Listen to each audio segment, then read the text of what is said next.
Hello everyone, hope you're doing well. A bit of an unconventional video here today, as I kinda just want to take this time to reflect, go over and give my thoughts on this past year of Type Moon. It's been an interesting one to say the least, because while we haven't had any of the major releases we've been waiting for these past few years now, there has been so many events, news, and unexpected releases none of us saw coming. So right before the Fate Project New Year's livestream, I just want to go over all this again. I do want to preface this is an unscripted video, and just kind of apologize in advance cause I'm not the best when it comes to talking off the top of my head without someone to bounce off of. I've recorded this intro countless times already, so there may be some weird cuts or may feel a bit wonky in places, but it's something I just want to get better at, so I'm taking a shot at it. The year started off pretty decent, I would say. The New Year's livestream didn't have too much to it until the very end, where we finally got our first look into the Maho movie adaptation.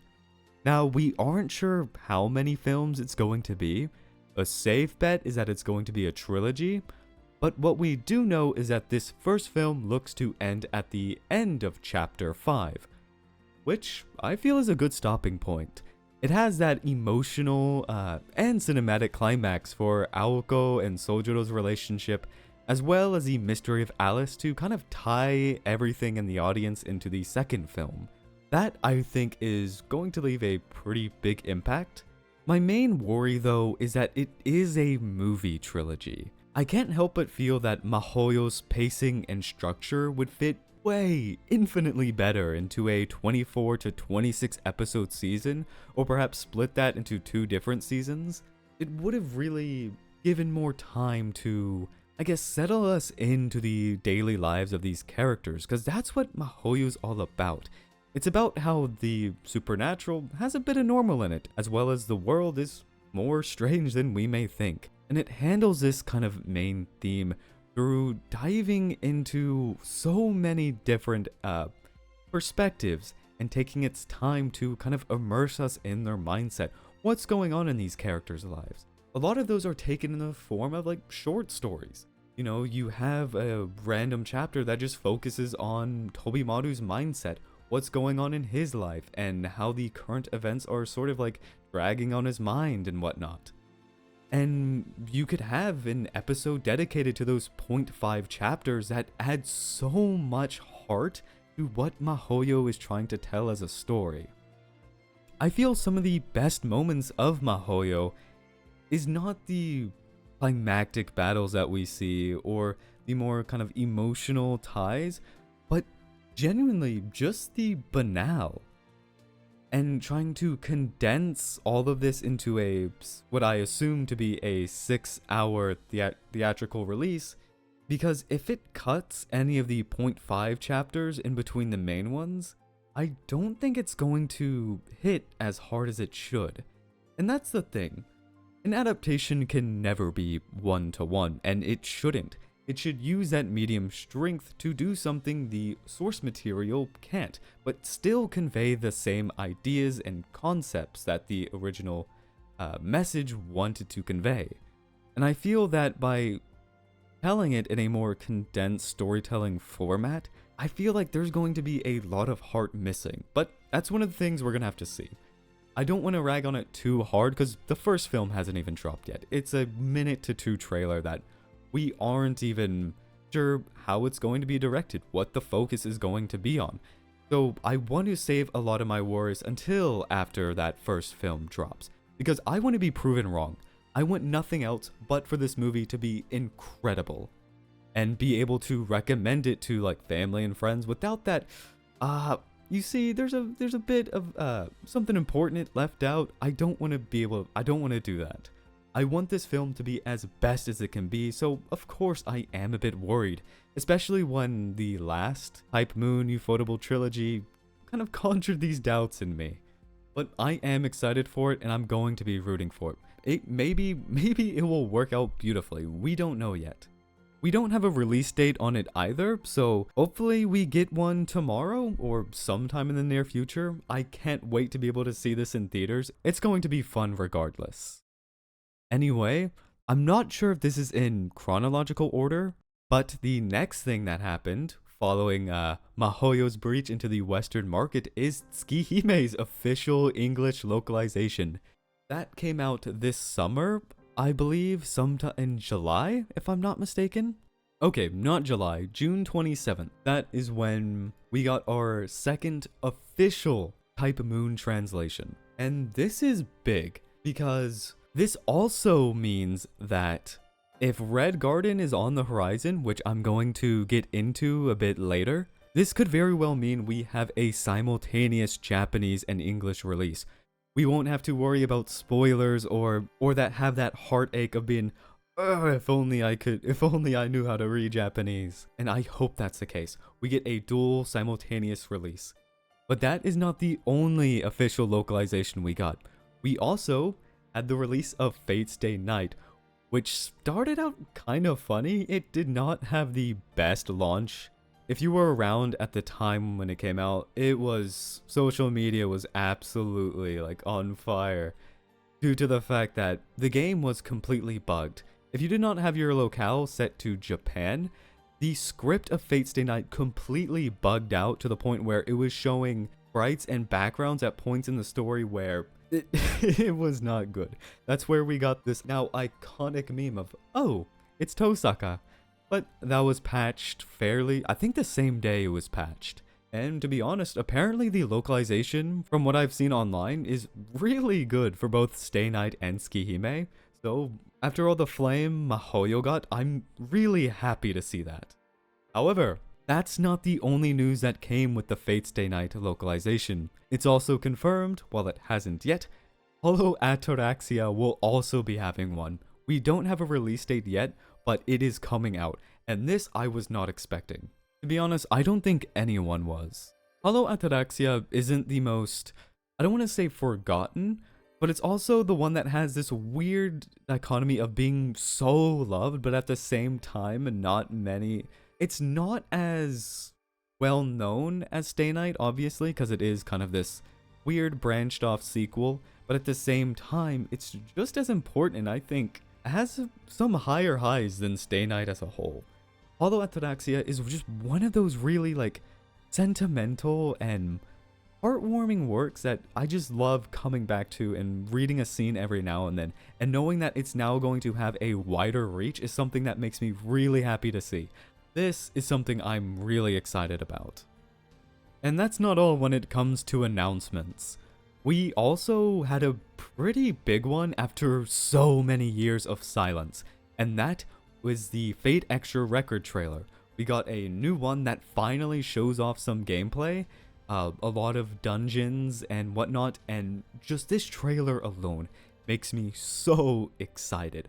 Fate Extra is a game that I really felt was held back by the fact it was a PSP game, and from a lot of like interviews with the game director and Nasu, it seems like they were held back a lot with what they could do and what they could implement. But here, it seems like they are rectifying every problem I had with Fate Extra, and just making it so much more like, filled with life. Because it always felt like the Moon Cell and the dungeons were a bit, they lacked that sense of wonder. While they had like the background environments as you walked the digital halls, in the end it all kind of felt the same. You were doing the same thing, nothing really changed despite the fact that it's a digital sea where anything could happen. And here, they are completely reformatting everything. The character models look beautiful, the environments just as much, and the gameplay is going to get a lot more interesting as the dungeons are actually dynamic. The environments are completely different from the minute-and-a-half trailer they showed, with a lot of special events as well. In one section of the trailer, it shows you running away from like an 8-bit Shinji throwing bombs at you, and in the next one, you're like sliding down this ice slope with these weird playing cards and chess pieces floating up in the air. Everything about this trailer just gets me so hyped, and as well, it just looks beautiful. It's one I'm definitely gonna be grabbing day one, and can't wait to see more about it. And I think that's all for the main... No. The strange fake anime has also been confirmed to have a series tomorrow, right after the New Year's live stream. I'm recording this on the 30th. I planned to get this out sooner, but life happened, couldn't record, and so I'm doing it right on the edge here. But now I think it's finally time to get into the meat of everything. Fate Grand Order. I like to call it a microcosm of Type Moon, and in terms of crazy news, it's following suit well. The year for it actually started out pretty humble though, with Samurai Remnants collab. I'm not too familiar with where the story went or kind of what it included and the character's role in it all, but I do know that Iori is a great welfare to have. I still use him, and Takeru Ushigozen I'm not too familiar with. I have them, but haven't really used them all too much. The other thing though that came out shortly after was Ordeal Call 2, however. FGO is kind of in this weird interlude period between Lost Belt 7 and the Lost Belt finale, which is slated to release sometime next year, I'm guessing in the fall. And Ordeal Call 2, which dropped in the spring, surprisingly enough became one of my favorite Fate Grand Order chapters. I guess because it is so different in its style and stakes that it took a completely different turn I was not expecting. It actually goes a bit deeper into Ritsuka, our main character's kind of psychology, what drives him, their potential past and memories, without definitely letting anything through the cracks. It's still a bit vague, but did a really good enough job to give this character who only sees development and moments sparse throughout these chapters a good foundation to build off of. The idea of confronting an Avenger and the emotions they feel hit like the right tone I was just not expecting from a Grand Order chapter. Its ending too was just beautiful. I don't want to go too deep into it just in case, but Ordeal Call 2, an amazing chapter I was not expecting, which kind of contrasts a lot with the next Ordeal Call chapter, which I'm going to talk about soon, because what came shortly after Ordeal Call 2 was Gold in Golden Week. Now, FGO usually only has one collaboration per year. To get a second one shortly after was not on anyone's bingo card. And if you don't know, that collaboration was with Mahotsukai no Yoru, the first Fate Grand Order collab since the Karo no Kyokai event, if you don't count case files. I know some people see that as Fate, some don't. I find it in like a weird middle ground, so I'm just gonna say Karo no Kyokai is a safe bet, which is like 6-8 years? That is crazy to think about. It sure as hell made up for a lot of the weird self-incestuous collabs FGO has had, like the Fate dancing rhythm game, or Fate, that other, like, the Rio manga. I forgot what it's called off the top of my head. But I remember when the news of this dropped, I was just speechless. And then the Servants came out, the playable characters, Aoko, Sojiro, Alice. I woke up, that was the first thing I saw, and my day was made. The story too was really well thought out, and there was a lot of care put into it, you could tell. Nasu said in an interview that it was like writing Maho 6 in terms of the timeline, and you can really feel that here. Reading the story felt like seeing old friends that you haven't seen in years, being able to catch up with them where they've been, how their life is going, and whatever possible dreams they still have for the future. It was just a really touching event that I made a video on when it came out if you want to see some more details and learn about it. And because I touched on it before, I don't want to linger on it too much, as the next event was probably even more unexpected. In the Dancing Dragon Castle event, the main servant who appears hasn't been seen in years. I thought, and probably many others have thought, that these characters and this side of Type Moon was completely axed and forgotten about, but no. Hibiki Hibino and Chigagi Katsuragi from Mahotsukai no Haku somehow made it in here.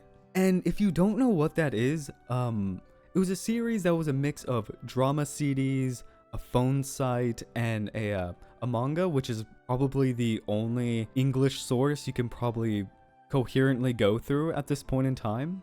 And it kind of followed in the steps of Mahoyo's event story as well. It wasn't really focused on the main plot or anything to do with the story in Mahotsukai no Hako, but kind of had the characters reference past events that haven't been written yet because the actual development of the story was cut over a decade ago. It's kind of crazy to think about. And that's not the only thing crazy. If 3 collaboration things wasn't enough and a main story chapter, we then have the summer event. If you thought we were done with collabs, we are not. As for some reason, CL made it as a summer servant. I remember watching the live stream and was completely baffled. I believe this is where they also announced Stay Night's official localization. I believe that was when. So it was that followed by this.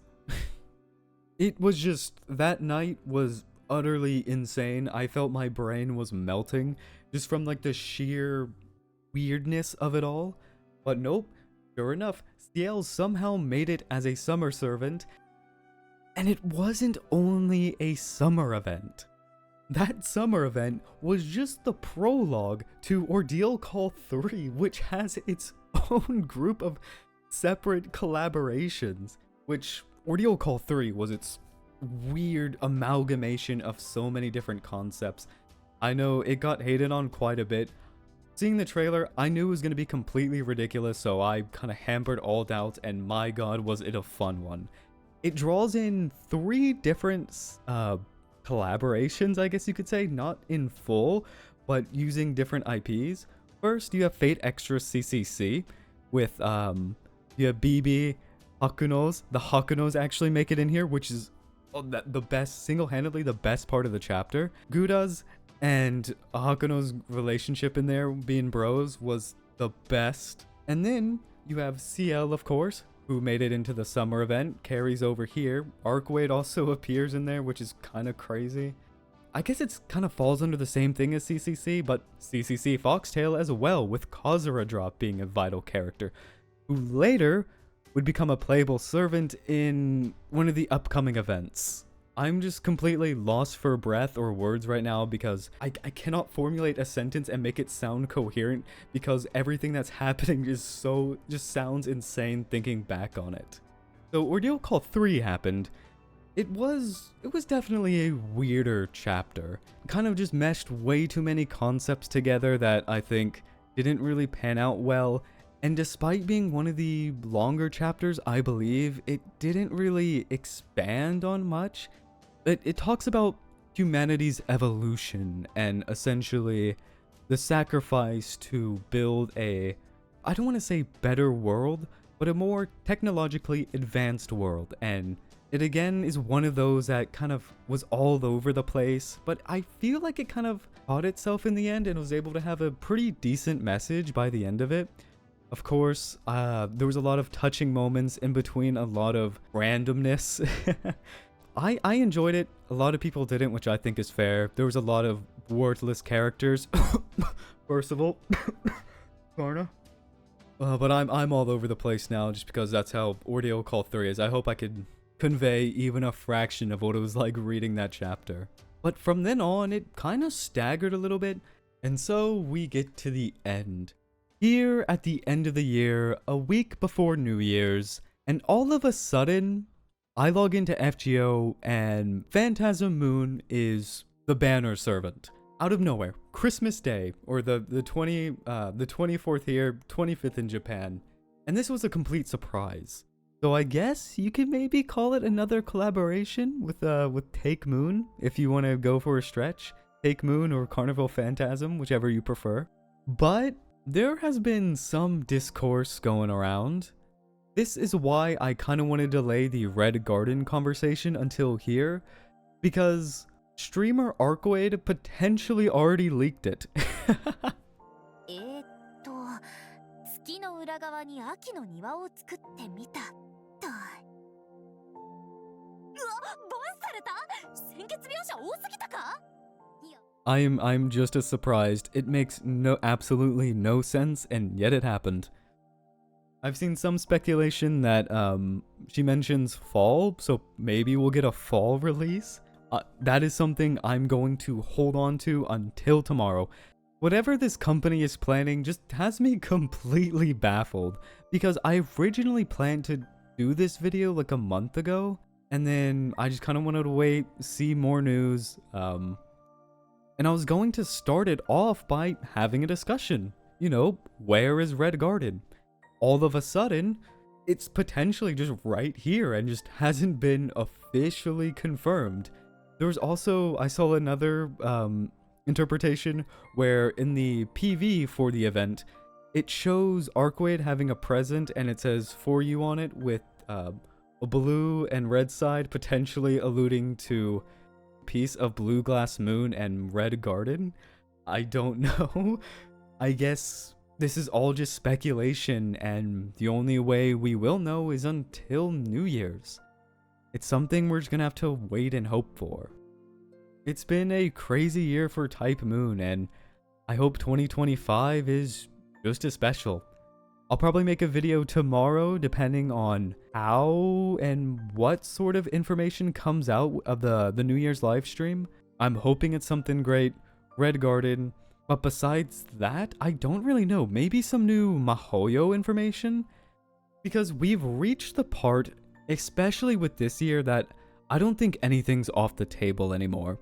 Next thing you know, we can see a Tsukihime 2 teaser at the end of Red Garden when you get all the endings like it was for a Piece of Blue Glass Moon. That wouldn't surprise me, just because everything just seems so surreal, which is weird to say about like a weird to say about a franchise, but that's how it's been. Which I completely forgot. Ordeal Call 3 has a small hint to Tsuki no Sango in it, and that just kind of made its way there out of nowhere. And I think that's all I have to say. I've been recording for about 2 hours now. As you can probably tell, my voice is completely hoarse. I don't have much else to say, even though I do wish to end this on like a lighter note, but I don't know. And I'm gonna welcome any sort of chaos that comes our way in this upcoming 2025. We just gotta wait and hope. Wait and hope for New Year's. So with that, I hope you all enjoyed my rambling. Not the most coherent, I'm aware. This sort of talking, I'm not used to it, so I thought I'll give it a try. It's something I want to do. And if there's any other topics that you'd like to hear from me in this format, let me know, and I'm gonna try my best to make it a bit more bearable next time. So yeah, I hope you enjoyed. Thank you very much for watching, and have a happy new year.